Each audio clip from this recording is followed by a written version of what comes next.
Okay, so I put the stack back on after easing the keys, and the paraloid has had a good while to dry.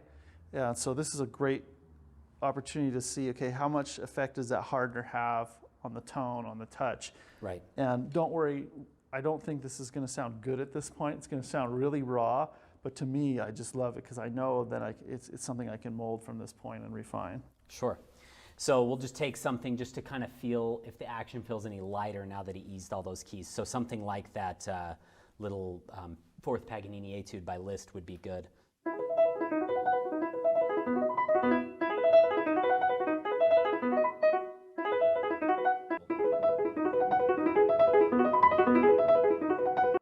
Already there, it does feel a little bit easier to push those keys down.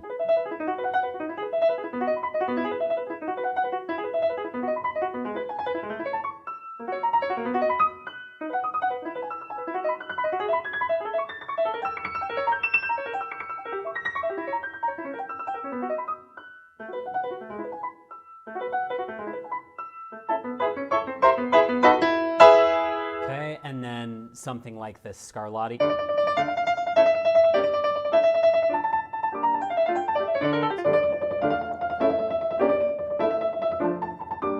And then let's hit a real big section like the Ondine Climax.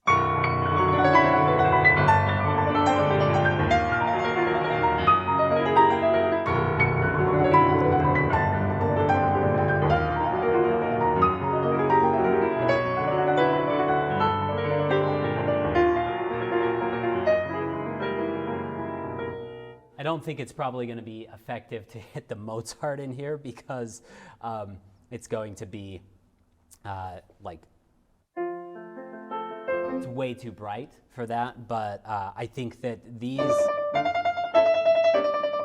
are feeling easier, a little bit quicker of a response, and then certainly that Ondine, I don't know if you remember or if our first sample got a good rendering of this, but that was just so wimpy. Now it's really speaking.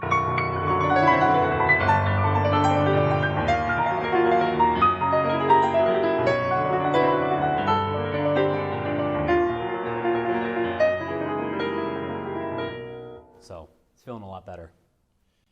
Yeah. How's your comfort level as you play that? Like, does it feel more comfortable in your hands?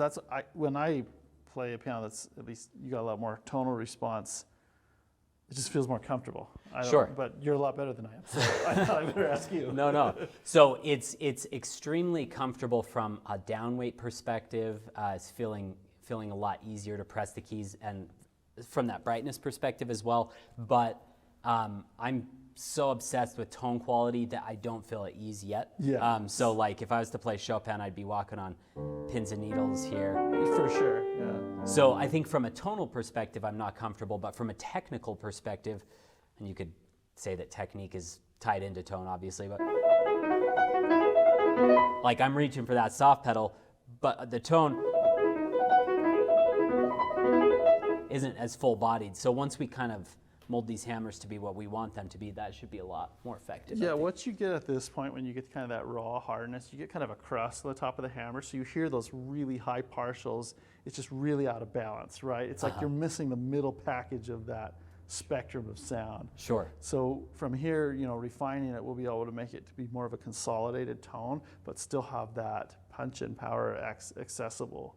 Sure. So, but as you play it, are there any areas, because what I look for at this point is to even it out.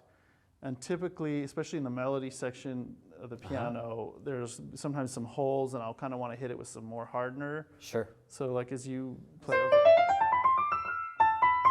So that's definitely weaker. Yeah. Yeah, I actually think maybe from there up. Yeah. From that Right there, A. it really drops off, right? Yeah. And that's not uncommon. What was that? That's not uncommon. That's usually, what I'm looking at. Is this strong enough in that area? Sure. And then kind of balance out the rest to match. Well, I'm going to make some Perfect. adjustments then from there, and we'll keep going. Okay. Okay, so you had a chance to try it out. I'll just.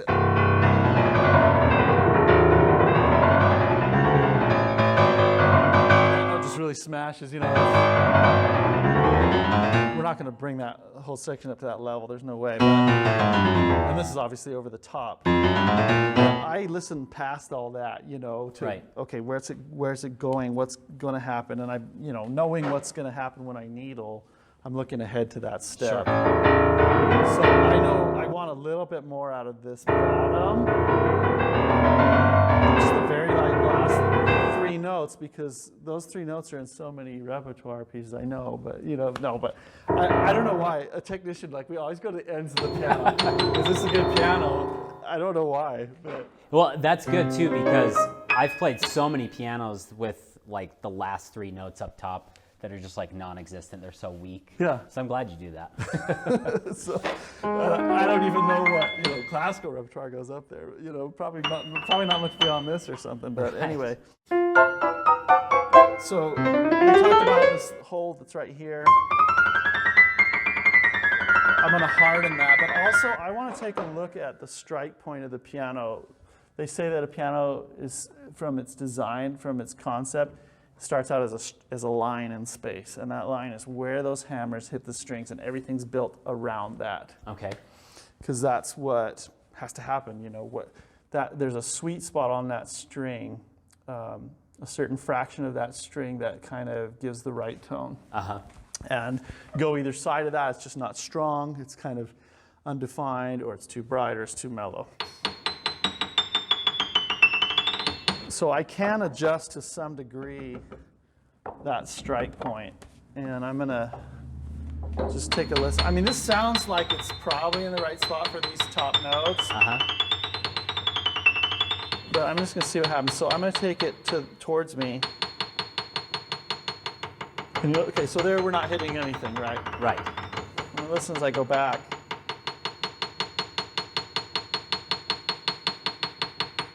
And then it fades again. Right. So I was pushing it just ever so slightly back, you know, a matter of a few millimeters. So in case you can't see it too well from either of these camera angles, he's literally just pulling the keyboard in and out of the piano to find the ideal point. Yeah, hopefully my head camera's catching that too. Right. That would be great if it is. But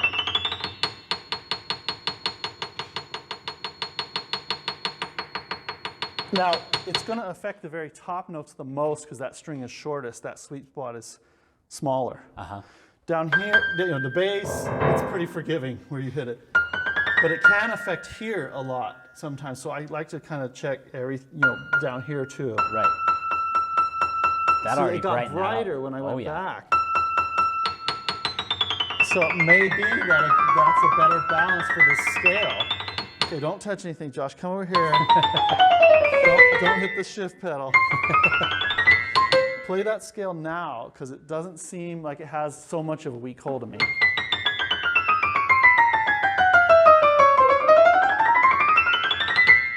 Yeah, that's definitely speaking. I'm not saying it's all the way there, but it seems a lot more uniform. I can still feel just a little break here, but it's definitely coming up. Yeah, so for comparison, smash this down out here. Wiggle your shift pedal a little bit. Okay. Shift the left. Oh, yeah, okay. That's right. Oh, wiggle it down a few times. Okay, now compare that. Yeah, a lot weaker. Right? Yeah, I can hear it from back here too. And you really feel it too. Okay, so you pick, so I'm gonna push it back a little bit while you're playing. Okay. Yeah, brighten up a little. I think right there, that's too far, right? Too far. Yeah, that's good. That got a little weak. Yeah, it's like just kind of raspy and... Right there.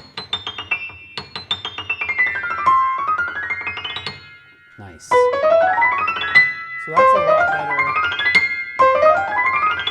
And as a pianist, I really like when this speaks out because especially the bigger the piano you get. A lot of people don't do that. So when I play like the little Hamburg O in our studio, I mean, the melody's effortless, but when you play the D, you've got to really work to get your melody to come out when you're competing with 9 feet of bass strings. So it depends on the piano size too. So, but regardless of the piano size,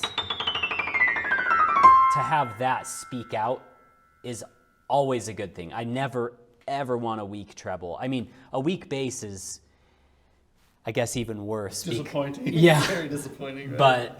But I would, it's so much easier just to harden up the hammers like he's doing right now and make that speak. You did that on my piano when you came over, and it made just as I've played La Campanella, just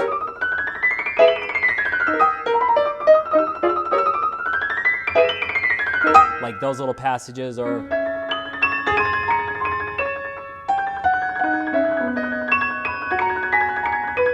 it starts to actually have a voice to the piano. It's not like, oh, I'm fighting these soft New York Steinway hammers anymore. So did you notice? We've shifted off a bit because you hit shift on right. So when you shift it, there's a force that pushes the front of the action with it if it's not held there. So, oh yeah, because I put so the we soft pushed pedal off down. it now. So I heard it. I was like, oh, we've lost our tone a little bit. But so the strike point, I could harden it all day sometimes in those areas. But if it's not hitting the optimal strike line, it doesn't get me where I want to go. You know what I'm saying? So it's definitely like one of the foundational things that you'll want to take a look at if your treble's weak, or especially the top, Sure. fifth. It seems like there's nothing there. It's probably the strike point that's off. Okay, So perfect. let me see if I can set this. Okay.